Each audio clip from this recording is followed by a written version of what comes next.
For the first time ever in this series ఒక చాలా గొప్ప డైరెక్టర్ ఆఫ్ ఫోటోగ్రఫీ అంటే సినిమాటోగ్రఫర్తో మాట్లాడబోతున్నాం.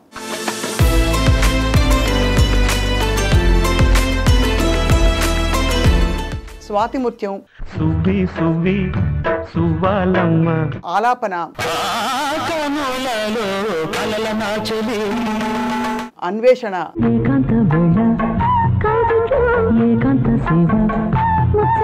సితారా, జిలిబిలి పలుకుల చిలిపిగ పలికిన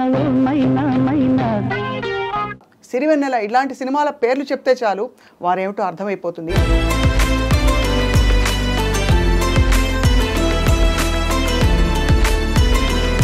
ఇప్పుడు మనకి రకరకాల టెక్నాలజీలు వచ్చాయి.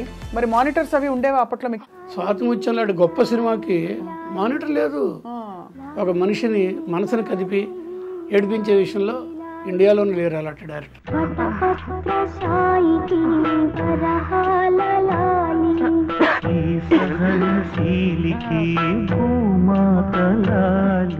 ఇది కొంచెం ఎక్సెంట్రిక్ వంశీ యూత్ తేడా ఉంది కదా, వయసు కూడాను.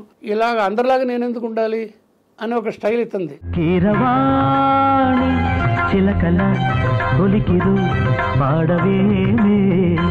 కళ్ళు సినిమా మీ అసలు ప్రాజెక్ట్ ఎక్స్పీరియన్స్ చెప్పండి. 1970లో డిగ్రీ ఫైనల్ ఇయర్లో ఉన్నప్పుడు విజయవాడలో ఆంధ్రనాటక కళా పరిషత్లో ఈ నాటికి వేశారు. అయిపోగానే ఒకసారి హాల్ అంతా అసలు స్టాండింగ్ ఓషన్ వచ్చింది.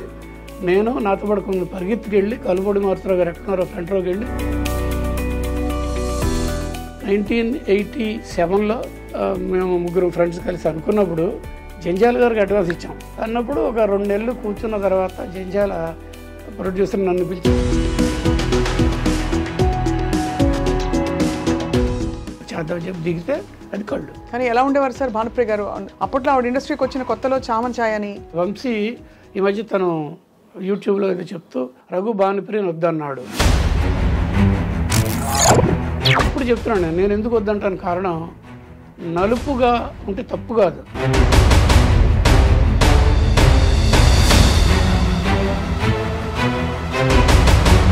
ఒకటి మాత్రం నిజం, నలుపు అంటే వంశీకి ఇష్టం. అవును. జిలిబిలి పలుకుల చిలిపిగ పలికిన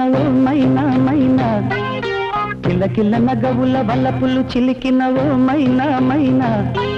అంటే పడలేదంటే ఎందుకు మీరు వెళ్ళలేదు? అదొక డిఫరెంట్ జానర్ కదా. నా ఫస్ట్ పిక్చర్ చిరంజీవిది, మగమహారాజు. మగమహారాజు. ఇంకో పిక్చర్ చేశాను చిరంజీవితో, లేవని కాదు కానీ అందులో కెమెరా వర్క్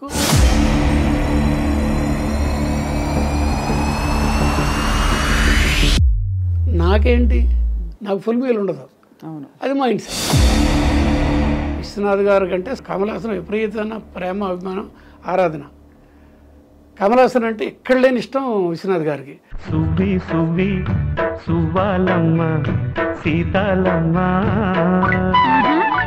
ఆయన చేసి చూపిస్తారా? అయ్యో ఈ మూమెంట్ ఆయనే పెట్టింది. విశ్వనాథ్ గారు ఇలాగంటారు చేత్తో కెమెరా పట్టుకుని ఆయన రిహార్సల్ చేసి చూపించారు. అది తర్వాత కమల్ హాసన్ వచ్చి చేశాడు, అంత బాగా చేశాడు. కానీ షార్ట్ అయిపోయి కట్ రఘు నెక్స్ట్ షార్ట్ అంటే నా అసిస్టెంట్స్ మిగిలిన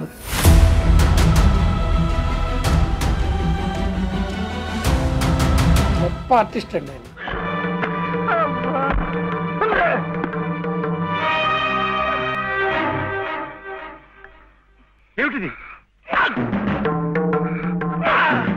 సో అయితే మహానుభావులు సార్ విశ్వనాథ్ గారిని చాలా తలుచుకున్నాం. ఆయన నటుడుగా ఇంకొన్ని సినిమాలు చేస్తే బాగుండని ఎంత అనిపించిందో. విశ్వనాథ్ గారు ఎంత గొప్ప నటుడు కానీ లేకపోతే దర్శకుడుగా కానీ ఆర్టిస్ట్ దగ్గర నుంచి ఎంత ఎక్స్ట్రాక్ట్ చేస్తారనే దగ్గర ఒక చిన్న బిట్టు చెప్తాను. సిరివెన్నెల్లో అమ్మాయి ఇది ఎక్స్ప్లెయిన్ చేస్తా చూసారా? అవునవునవును. ఆ ముందు రోజున అమ్మాయికి నేషనల్ అవార్డు వచ్చింది. ఎవరికి? సుహాసినికి. ఇక్కడ సీన్ చూస్తుంటే అతి కష్టమైన సీన్. ఆయన ఏదో అనుకున్నా నాకు చెప్పారు, పెట్టాను షార్ట్ చేస్తుంటే చేస్తుంది ఆయన నచ్చట్లా, చేస్తుంది ఆయనకు నచ్చట్లా. ఈసారి కూడా అంతే చేసింది అమ్మాయి. రఘు మనకి ఇంతే ప్రాప్తం, వాళ్ళు నేషనల్ అవార్డు విన్నర్స్, కెమెరా మార్చు అన్నారు. కెమెరా మార్చు అంటే నేనేం చేయాలి నాకు అర్థం కావట్లా. కెమెరా మూవ్ చేయబోతున్నా, గబుక్కుని వచ్చి సువాసన చేయబోతున్నా.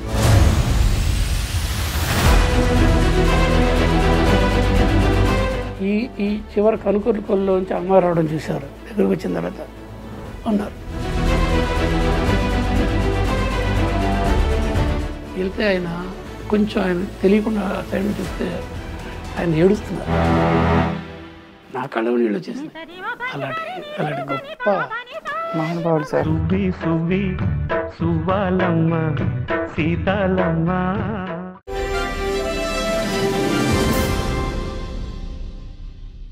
అందరికీ నమస్కారం. ఐ డ్రీమ్ మీడియా సగర్వంగా సమర్పిస్తోంది సిల్వర్ స్క్రీన్ లెజెండ్స్. ఇంతవరకు మనం తెరపైన కనిపించే అందమైన లెజెండ్స్ని చూసాము.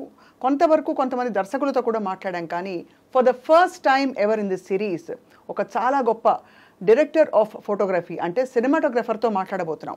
స్వాతి ముత్యం, ఇంకా ఆలాపన, అన్వేషణ, సితార, సిరివెన్నెల ఇలాంటి సినిమాల పేర్లు చెప్తే చాలు వారేమిటో అర్థమైపోతుంది.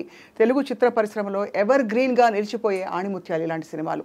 అండ్ ఈ సినిమాలకి సినిమాటోగ్రఫర్గా పనిచేయడమే కాకుండా ఇంకా దాదాపు 80 సినిమాలకి వారు ఇలాంటి ఒక అద్భుతమైన విజన్ని అందించి ప్రేక్షకులకి కనువిందు చేసిన గొప్ప సినిమాటోగ్రఫర్. అండ్ ప్రస్తుతం ఫిల్మ్ అండ్ టెలివిజన్ ఇన్స్టిట్యూషన్ డీన్గా ఉన్నారు. వారితో మాట్లాడబోతున్నాం. ఇంతకీ వారు ఎవరో ఈ పాటికి మీ అందరికీ తెలిసిపోయి ఉంటుంది. Shri M V Raghu garu. It's a great honour and pleasure to welcome him. Sir నమస్కారం. నమస్తే అమ్మా. సార్, తెర వెనక హీరో అంటే మీరే. ఓకే అండి, కొంతవరకు ఒప్పుకుంటానండి సార్. ఎస్. 50 ఏళ్ల కెరియర్ పూర్తి చేసుకోబోతున్నారు అతి త్వరలో. 49 దాటి 50కి వస్తాను. 50కి వస్తున్నారు. ఇది తెరంగేట్రం చేసి ఫుల్ ఫ్లెజ్డ్గా మీరు తెరంగేట్రం చేసి 1984 కదా సార్ మగమహారాజు. అవునండి, విజయబాబు రెడ్డి గారిది. అవును. అంటే ముందు కే వాసు గారు ఒక బ్రేక్ ఇచ్చారు, కొత్త దంపతులని. పిచ్చికాత్మ గారు అబ్బాయి కే వాసు గారు. అవునవును, తెలుసు సార్ కదా. కాకపోతే అది కొన్నాళ్ళు బిజినెస్ యాంగిల్ ఆగినప్పుడు విజయబాబు రెడ్డి గారు నన్ను దీనికి పిలిచారు మగమహారాజుకి. అది ముందు రిలీజ్ అయిపోయింది. సో తెలుగు సినీ ప్రేక్షకులకి నేను మగమహారాజు సినిమా ద్వారా ఫస్ట్ టైము ఇంట్రొడ్యూస్ అయ్యాను. సో సినిమాటోగ్రాఫర్ పాత్ర ఏమిటి సార్ ఒక చిత్ర నిర్మాణంలో? అంటే కొంతవరకు మాకు తెలిసి ప్రేక్షకులుగా, బట్ ఆల్మోస్ట్ డైరెక్టర్తో సమానంగా మీరు ఆలోచించాలి కదా. డైరెక్టర్ ఆఫ్ ఫోటోగ్రఫీ అన్నాగా. అంతే కదా.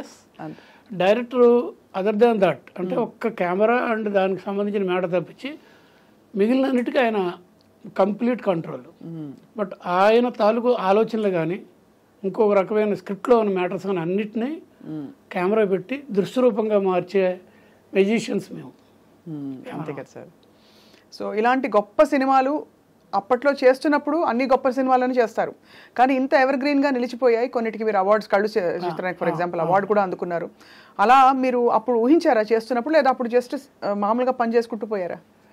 అంటే టార్గెట్ ఉంది మేడం, చిన్నప్పటి నుంచే ఉంది నాకు సార్. నాకు ఎందుకంటే మంచి మంచి సినిమాలు, ఇంటర్నేషనల్ ఫిల్మ్ ఫెస్టివల్స్, పదవంశీ నేను ఇండిపెండెంట్ కాకముందు నుంచి తగా వరల్డ్ సినిమా చూడాలు, అవార్డు చూడాలో ఒక type of different film making మీద మైండ్ సెట్ ఉంది. ఓకే. అంటే మాస్ మీడియా ఒకటే కాదు, ఓవర్ సినిమాలు కాదు, అండ్ మెయిన్ స్ట్రీమ్ సినిమాల్లో కూడా విశ్వనాథ్ గారి ఏది కాదండి, మెయిన్ స్ట్రీమ్ శంకర్ ఏదైనా తీసుకున్నా బ్లాక్ బస్టర్స్ కదా. సో ఆ మైండ్ సెట్ ఉందండి. అంటే ఏదైనా కూడా కొంచెం స్పెషల్గా ఉండాలి.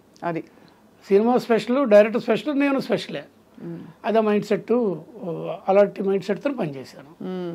సో మరి విశ్వనాథ్ గారితో మీ అనుబంధం ఒక కీలకమైన టర్నింగ్ పాయింట్ అని చెప్పొచ్చు. డెఫినెట్లీ అండి.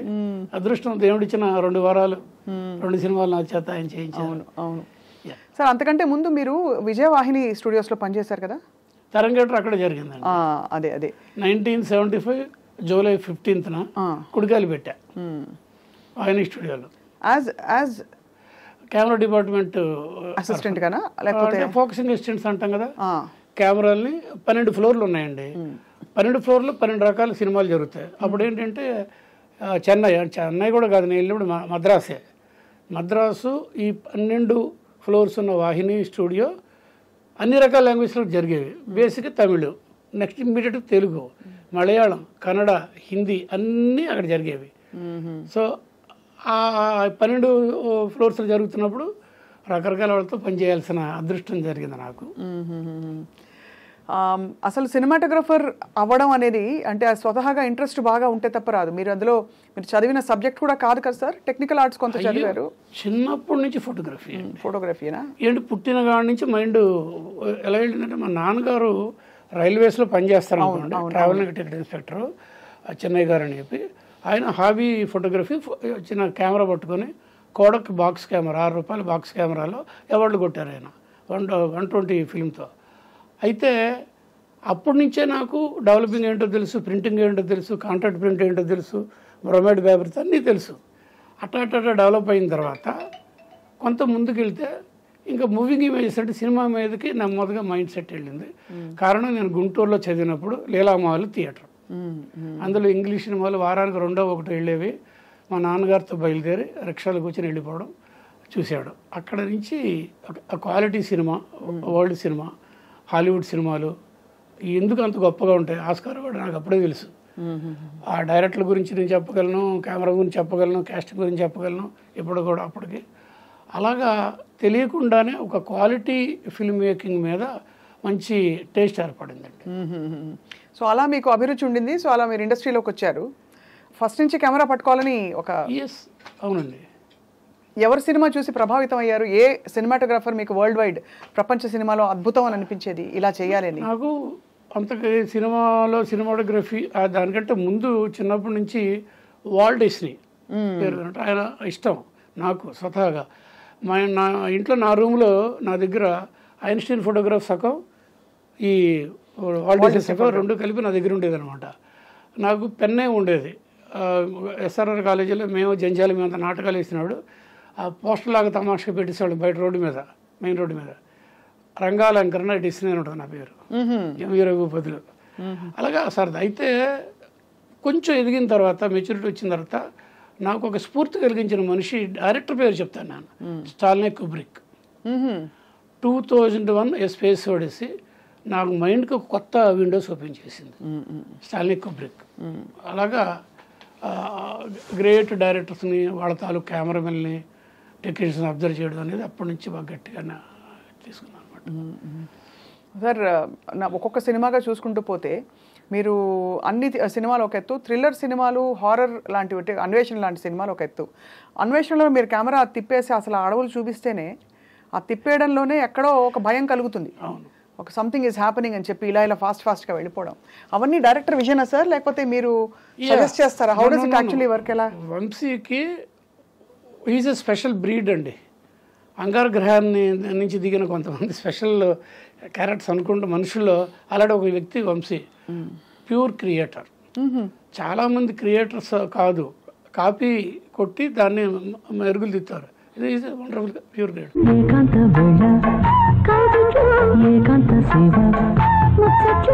ఇతనికి కూడా కన్నడలో ఒక డైరెక్టర్ ఉన్నారు.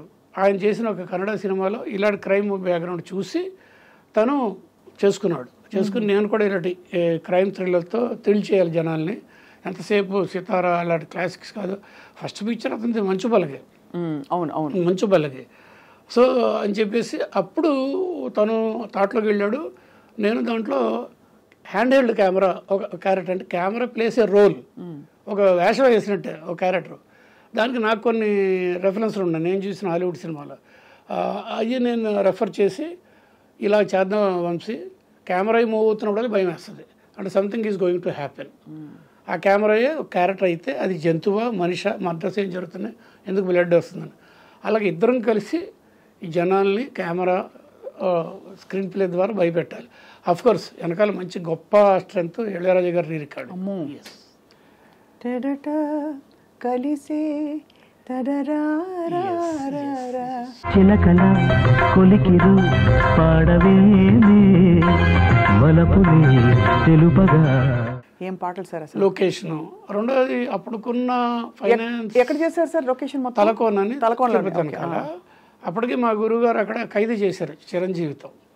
బట్ ఏంటంటే మాకేంటంటే నిజానికి ఆ సినిమా స్టడీ క్యామ్ అని ఒకటి ఉండేది. అంటే మనం చేత్తో వెళ్తే జర్కీగా ఉంటుందని స్టడీ క్యామ్ అనేది కూడా డెవలప్ అయింది. అది తెచ్చుకునే స్తోమత లేదు. రెండు సినిమా స్కోప్లో చేయాలి నిజానికి. అది తెచ్చుకునే స్తోమత లేదా సార్? బడ్జెట్ లేదు మాకు. బట్ అంత పెద్ద సినిమా కదా సార్. అది పెద్ద సినిమా తర్వాత ఏంటంటారా? సక్సెస్ అయిన తర్వాత పెద్ద సినిమా అయిందండి. మేము చేసినట్టు చిన్న సినిమాని, అది చిన్నవాళ్ళే చేసాం.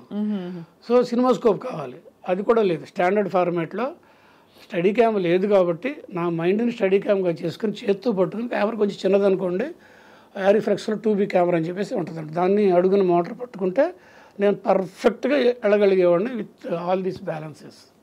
మైండ్ సెట్తో ఈ బ్యాలెన్స్తో చేసుకుని చిన్న జర్క్ ఉంటుంది కానీ మరీ స్ట్రెచ్డ్ అయిపోతుంది. అది మీరు ఆ సినిమాలో చూసే ఉంటారు. రెండోది ఏంటంటే వాళ్ళు చదువుకున్నాను కాబట్టి అప్పటికే డిగ్రీ అయిపోయింది, డిప్లొమా ఇన్ ఫోటోగ్రఫీ అయిపోయింది. స్వామి గారు లాంటి వాళ్ళ దగ్గర అసలు కెమెరాకి ఇలాంటి సినిమాలకి ఏం కావాలి, క్రైమ్ సినిమాకి థ్రిల్లర్ సినిమాకి ఏం కంపోజిషన్ కావాలి, ఫోర్గ్రౌండ్ ఏ లేకుండా ఒక షాట్ పెట్టకూడదు, ఫోర్గ్రౌండ్ ముందు ఏదో జిగ్జాగ్ ఉండి దాని మధ్యలోంచి వెళ్ళాలి ఇలాంటిది అనుకొని అక్కడ ఏదైనా చెట్టు ఉందనుకోండి క్రేన్ వేసామనుకోండి, క్రేను చెట్టు లేకుండా క్రేన్ అయినాం, లేదా ఇంకోటి ఏదో అనుకోండి ఏమీ లేదనుకోండి ఆ ఓడలు ఉంటాయి కదా ఆ సెట్ వాళ్ళతో చెప్తారు తీసుకొచ్చి నేను చెప్పించోడు మేకులేసి కొట్టేసేవాళ్ళు, దాని మీద వెనక ముందుకు వెళ్ళటాలు. ఎక్కువగా ఇలా ఉన్న చోట నేను మాత్రం దూరడానికి కొంచెం అది చేసుకుని గ్యాప్ చేసుకుని కెమెరా తీసుకుని లోపలికి వెళ్ళిపోవాలి. అలాగా చాలా డే నైట్. సో దాదాపు ఈ ఆర్ట్ డైరెక్టర్ కూడా ఒకలా చూస్తే అంటే సినిమాటోగ్రాఫర్ అయినా కూడా ఇప్పుడు ఓడలు తెచ్చి కొట్టడం భయానకమైన వాతావరణం క్రియేట్ చేయాలంటే ఎస్ ఇది డెఫినెట్గా అవన్నీ ఉంటేనే ఒక ఇది creative job madam. Maybe cinematography pure technology side ఉంటుంది, నాన్ టెక్నికల్ కూడా ఉండాలి ఇందులో. అవును దీంట్లో